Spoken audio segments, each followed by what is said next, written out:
Hello, everyone. I haven't posted in a little bit and I have been in a very receptive state.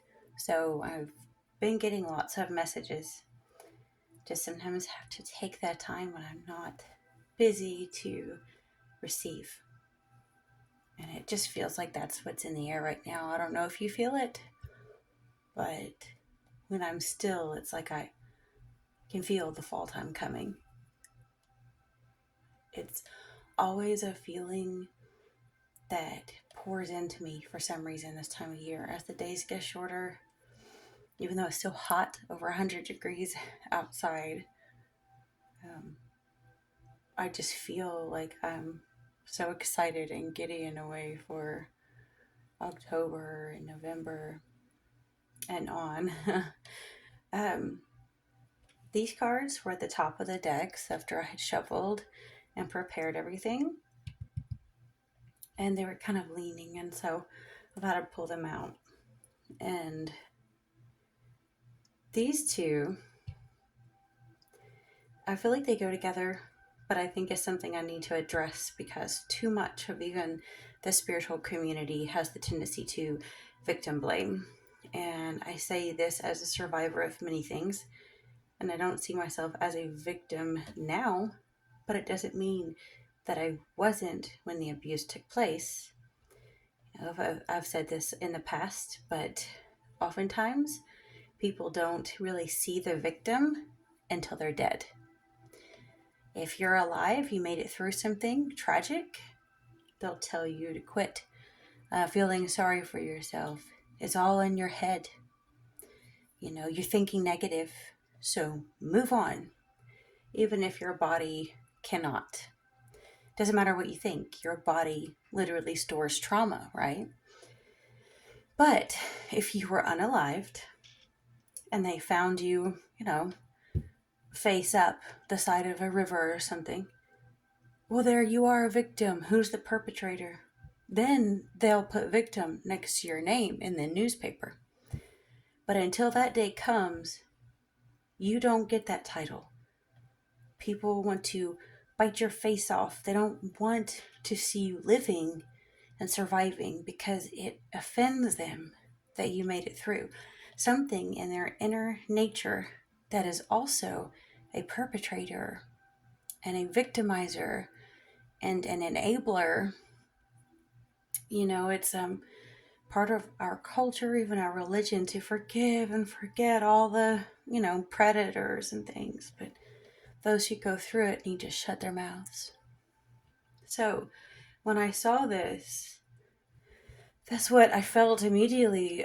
King of Wands reversed is a tyrannical, ruthless person, masculine, like an older man.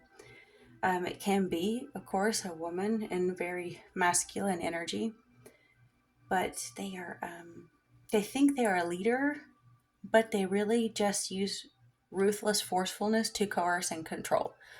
And that's not leading, because leading is where you guide people to the way. It's like you're on a trail somewhere and it's rough terrain and they're walking ahead of you leading and you want to follow them because they know the safe route.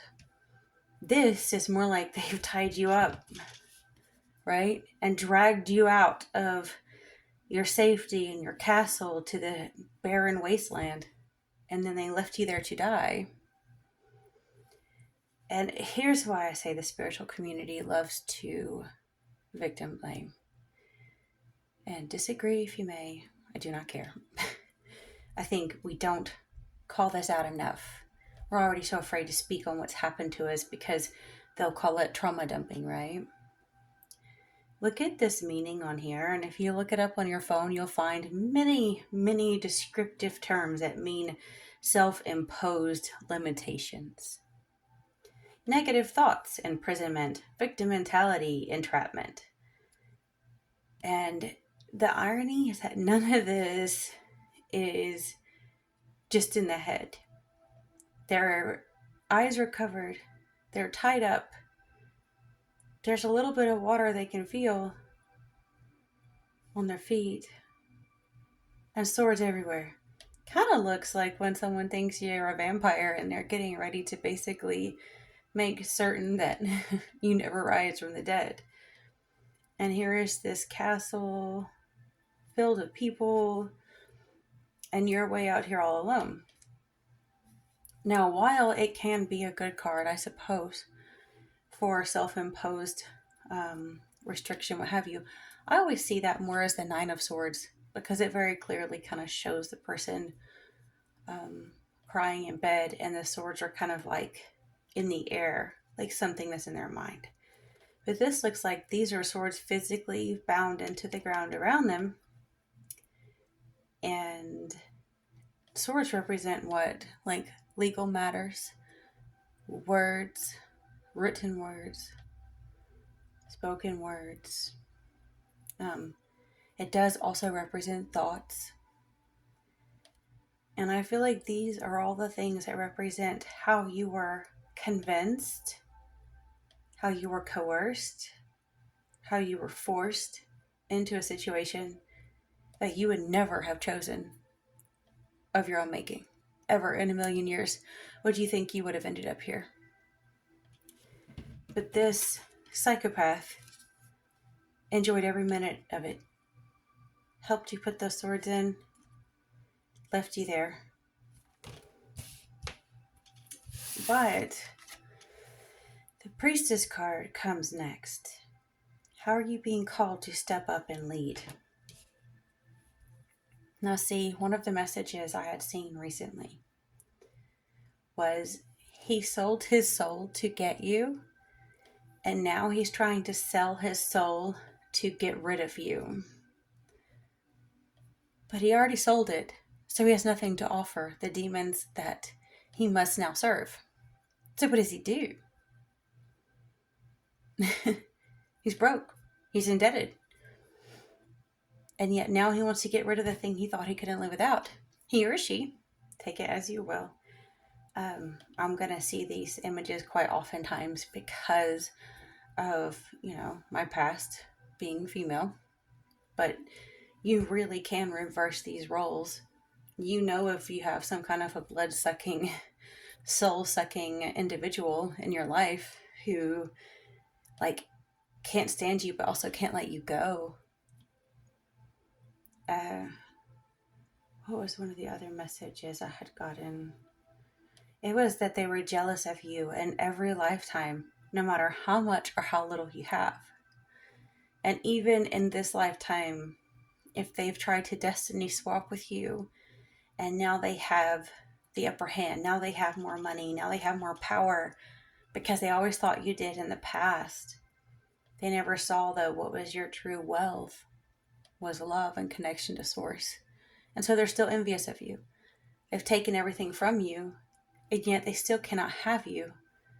They cannot have what they want because deep down they wish they could be you. But they don't want to go through the suffering and the trials to get what you have, which cannot be taken away. Because it is that pearl, it is that piece of you that loves, fiercely loves, right? And the last message I think I'll mention right now before I start pulling cards is I was thinking as I was kind of preparing for this of how ironic it is. I know the age of Aquarius is coming, and I know the ruling class, the elites, want us to feel like our future is nothing but AI and flock cameras, right? But what have we done that has changed things? When you even look at these images here on this card, I think of how many of us came into this life knowing that it's our last, at least the last one where we had lessons to learn in the way that we have, as in waking up. How many of us have literally awoken? And I know that term is used in political spheres and whatnot, and that's fine. But when I say awoken, I mean you remember your past lives and you know what you needed to do to not go through this again. And you know what your calling is to help guide others. Because see, whereas this narcissistic individual doesn't know how to lead, they only know how to instill fear. This individual doesn't even want to lead, but they're being called to, and they've been prepared for it. Now, it doesn't mean that you're leading nations or you're leading millions of people, but where in your small sphere of influence, or large, can you lead? Can you help people? I don't know about you, but I have run into so many people in the last, well, probably all of my life, but more and more and more, that are spiritually enlightened. Like they're blooming, their soul's opening. Okay, they're no longer constricted by religion. And they don't all have the same path as me. They don't all have the same beliefs as me. Some are going more towards a Gnostic route. Some are going more towards the witchy route. And there's so many different paths. And that's the one thing, like, Christians love to hate, right? Because that's what I was raised in, is all those paths are evil and all this stuff. But no law can come up against the law of love. And we've been restricted and forced to stay spiritual babies. And Christ warned us of that a long time ago. So, I guess I'll start pulling cards. I know that there's something I wanted to get to about that, but maybe I'll see it as I pull the cards. I definitely feel as though, like, we came here on purpose, pretty much dissolving any past karmic relationships so that we could serve in this transition of humanity. And we're not all certain exactly what's going to happen, if it's shifting timelines, if it's extraterrestrials making themselves known in this planet, if it is us truly understanding how they are interpreted as angels or beings or gods or our ancestors or our future selves. And then we're also, here awakening, learning how to prepare people for creating their own reality. And even that has a bunch of road bumps in it. We've had a bunch of charlatans, including the creeper that had to do with The Secret. And, there's a lot of, gurus out there that are just after your money. But all they are is like stones that we can build something with. They throw rocks at us and they confuse us and everything. But it's shit that we can grow flowers in, Nothing is wasted with us. And I think that we came here to finish what so many of the karmic people in our life have always wanted to hold us back, because somewhere deep down, they can't explain why, but they feel like you are what's stopping them from happiness. I mean, you could even look at the books that have supposedly been written by Rockefellers, a different ruling class, and they all have the same feeling that if you know who you are, they cannot be happy. If you know who you are, then, they will be over and ruined. And it's just such silly, petty way to look at it, because the whole time they're busy and concerned and fearful that us becoming who we're meant to be, blooming as flowers, makes them no longer, valid or something. But they never bother to change and let the light develop within themselves. They're the ones who put their own light out, and they wanted to feed off of ours. They willingly made that choice. Okay, so we have 2 Pentacles and Page of Pentacles reversed. 7 of Wands reversed. What is strange? Because I'm thinking, like, the 2 of Pentacles next to the Page of Pentacles reversed. It's like when you're weighing these options, one of them is more low energy, like, see, even here it'll say, like, greediness, what have you. I feel like it's almost like you're weighing on if you want to work with this person or not, but you know deep down that all they are is greedy, or all they are is lower energies, and you really can't work with them. Like, you wish you could. Like, like say if you're co-parenting, or say they are a parent and you want so bad to just get along for peace's sake, but it just isn't working. It's just, no matter why are you left juggling, why are you the one that has to constantly try to hold the balance, be the peacekeeper, the mediator in the family? So we have the Eight of Cups, sorry, Seven of Cups reversed. My mind was going towards it, keeps being pulled towards that Nine of Swords. We had the 7 and then we had the 5. It's like wishful thinking days are over. And you're not going to waste time trying to figure out what to do. The days of mourning are over. Okay. So because of that, this energy of this angry Knight of Swords running in to make sure he can't get over it, to make sure you have to stay scatterbrained. Like they can't have you resting. They can't have you in a state of reception, of receiving, like that feminine energy where you just allow Mother Earth to pour into you. And that Nine of Swords. So their plan is to make you suffer, to make you stress, to make you worry about the future, to make you heartbroken over the past. And they're not acting alone. They're in with a group of people. Their goal is codependency. They need you codependent.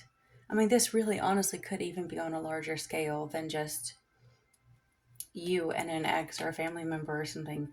I mean, this is kind of how our nation here in the U.S. is treating us. It's just how those who are trying to rule over us treat us, right? For some reason in their mind, they think they've succeeded. It doesn't mean that you have, but if you've been holding your peace in silence and haven't been expressing whether you are doing well or in pain, or if you are successful or not, you've got to remember how these people think, okay?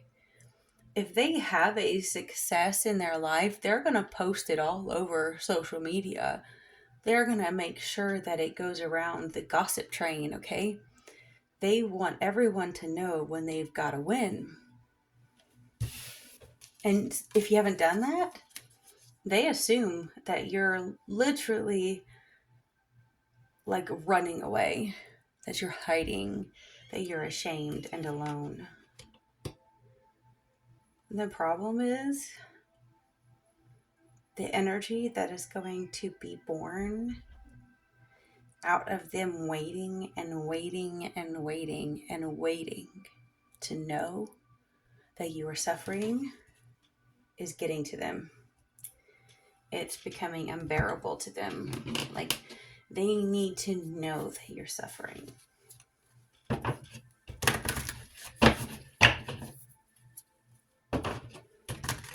Think about fire energy. Having the King of Wands and the Knight of Wands there reversed, it makes me think of like they're lighting themselves on fire. Like they're gonna burn, they're gonna turn into a crisp, charred piece of, I don't know. They're not gonna be. I was just remembering dreams I had. Like, I keep on saying vampire again. A just strange dream of an older lady that was a vampire. Like, an older lady with shorter hair kind of thing. And she kind of didn't mind for the sun to touch her for a bit because she wanted to be burnt just enough so that she could like be unrecognizable, so she could go hide somewhere.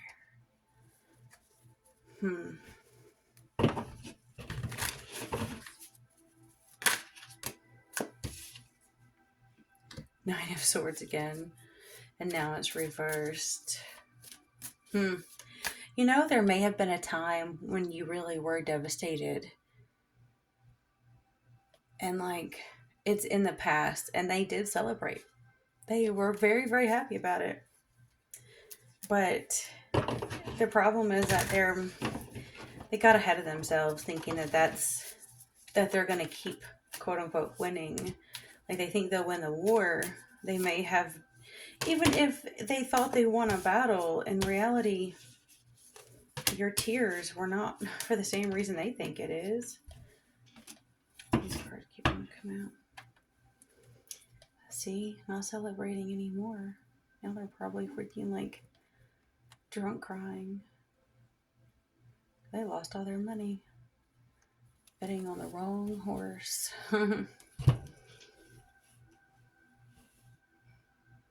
There's some kind of an orchestrated relationship with the Hierophant right here and the Lovers reversed. It was like an orchestrated relationship that was based on fake love. It didn't last.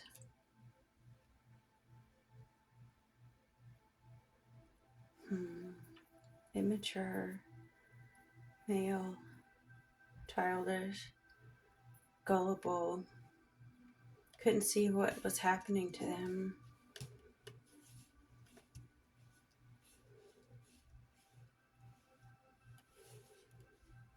Okay, so when someone suspected that you had gotten over your pain and sorrow, that is when they pulled out more cards up their sleeve. Ritual, magic. That was a message I was getting. It was like, like shown to me like the kind of stuff that say a religious mother or something would do. Like praying for you, but praying for you in a way that really is cursing you like black magic.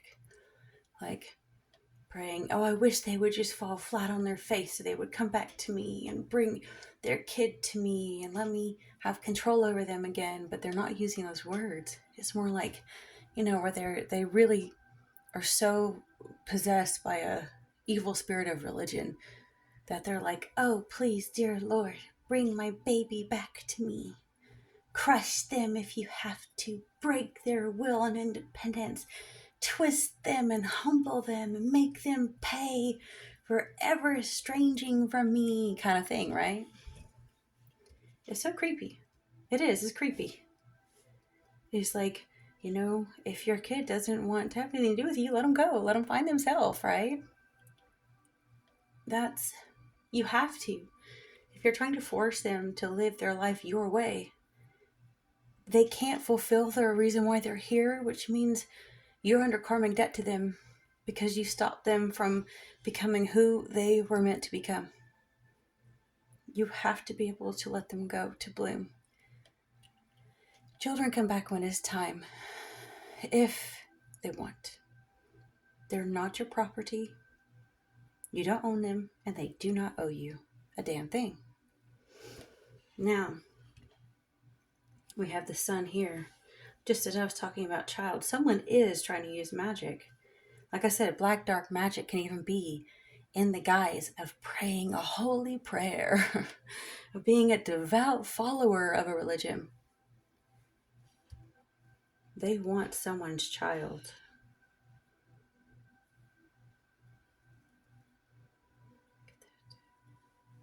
What's so ironic is their prayers are going to be answered, but not in the way that they want. In other words,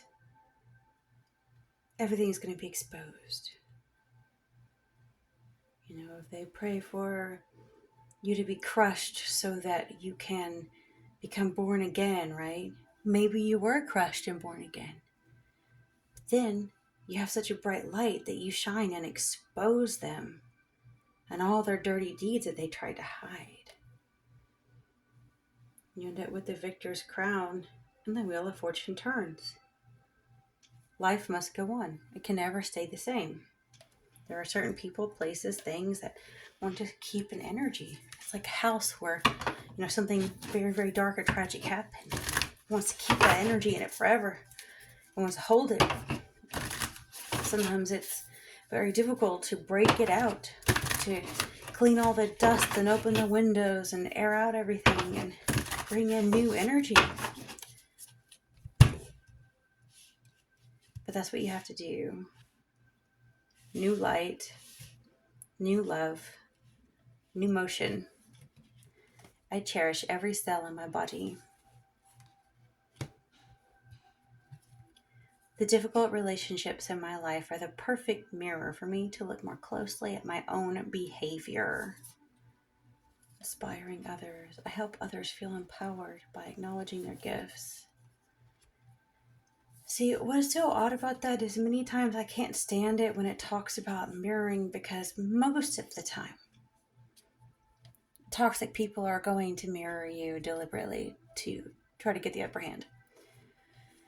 And then sometimes empaths do it accidentally because we're groomed and conditioned from a very young age to fall into a certain role.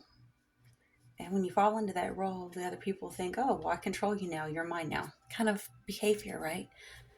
You may have outgrown that codependency, as mentioned here, but they mistake your nurturing and kindness for weakness and gullible stupidity. Okay? So when someone does say, do something that reminds you of the pain and suffering you've gone through in the past. Say someone tries to take advantage of you, or someone tries to hurt you, where you can tell they're literally trying to inject their cruelty and toxicity into you because they need to lash out at somebody because their life isn't going the way they want it to, right? Instead of getting upset or reacting, you literally get to use those moments to observe how far you've come. Of, wow, okay, there you go, mistaking me for innocent and stupid. I get it. You're one of those. And you get the opportunity to ask yourself, where did you not set clear boundaries? Where did you give them the what would you call that? Like the wrong cues, the wrong signals that said, hey, I am a target. They mistook who you were, saw you as harmless. They saw you as someone they could use. So the key is to learn how to set strong boundaries before they push you until you snap and react like they need you to do. They need to feel like they broke you because that's how they feel alive. They know they can never access the light because they sold it long ago for something shallow. So if they can just drain a little bit of yours and make you come to the dark side for just a moment, they feel like they're going to get rewarded by their master, right? The evil in the room. I'm going to be very conscious of this. Some of them are, but they're not conscious of how evil they are, I think, sometimes. Like, they know that they're an evil scoundrel, but in their mind, they're like, well, everybody is, so eat or be eaten. Like, they really don't believe that your light is genuine. So they're just like, well, you're shining, and how dare you? I don't know. It's hard to explain, but I'm sure you get the picture. I would say that this reading is definitely a preparation, because you, as many of us are transitioning from the time of, settling karmic debts. And it doesn't mean that they were even your debts. We often agree to come here to let someone finish out what they tried to do to us so that they can learn that that will not make them happy. That even if they get everything they want, they will still not be happy, because that's not where happiness comes from. So sometimes we come here as angels. We truly do. That's my name. And we are like earth angels. Many of us don't want to admit it. It sounds so cliche. And if you really are one, you don't really want to have that title because you feel a little bit, But I think we have come here to purify this place, to prepare it for something new. And you have to allow each of the people that enter your life, who are very much like the ones who harmed you in the past, learn there are certain boundaries they cannot cross. And you have more authority than they ever thought imaginable because you work in the spirit realm first. You don't have to have reputation or authority in the physical plane. You don't have to have a title on your name to make the mountains quake around them. If they dare fuck with you for the wrong reason, and you're on a path that's higher than yourself. I have made this way too long. So, if you made it this far, definitely like, sub. I think I'm setting my comments to only subscribers or something because I had a weird trolling thing for a little bit. I guess it's my mistake for commenting on some other tarot readers about the Nolan Wells thing because I, really cared. And I know, like, it's, they're covering up a lot of dead ends, but there's so much about the whole situation that just, I don't know, was very fishy. As if they said if the tables were turned and, it was like a bunch of darker skin colored boys and one white child, it would have been a very different response, and we all know that. So, and we're all bound to get rounds of trolls and whatnot that come along, and then sometimes it fades. But if they think they can re-rain comment, that's what they do. And I suppose you could leave on there just to have the comment so that it boosts the thing, but some of them are very accusatory and naughty. So, and I just don't want that on my viewers either. I want it to be a place for us, not for them. Okay. And here's another positive thing I thought I might mention is since I post so irregularly, I probably won't get monetized anytime soon, which means no ads. So you could literally watch a playlist. Like, I put my favorite tarot readers in playlists. And, God, that makes me think. Okay, Chiron Intuition is one of the few male readers I'll watch. And he was saying something about Capricorn builds, but Aquarius is who gives it to everybody else. And it's like when Pluto was in Capricorn, all of the the Elon Musks and the Zuckerbergs, the Trumps, they thought they were going to rule the world. That what's Peter dude? I don't know. So they think they're going to rule everything, and then like everything they built is being given to us, and that's something I think I meant to touch on. I know I keep saying I'm going to wrap it up, but like when I was looking at this card and I was looking at these beautiful images all together, like this is what we choose to do with what we've got. Like when we're of love and beauty and we create love and beauty, I mean, look at the cheesy advertising of these big corporations. Like that's what they create. It's sad, isn't it? And so, like, if Capricorn builds all this stuff, we can actually literally use it to do good. I know everyone is scared of AI and stuff, and I mean, that's fine. They want you to be because it feeds their timeline. But let's just say we got a hold of it and reduced it down like computers. When we first had computers, they filled up a whole room, like a giant room, and now you can fit it in a laptop or in a phone, right? AI is not always going to need this much water and stuff to work. It's in its infancy, and our governments are stupid as fuck to let it grow this big until it can be condensed down into a more ethical, sustainable fashion, right? But if they built all this stuff in the revolution era of Pluto and Aquarius, which it is known to do, the gallows are coming for them. And then it gets handed to those who are awakening and they're, starting to fashion their wings together, their feathers together, piece by piece. All right. I will really let you go this time. I'll talk to you next time, guys.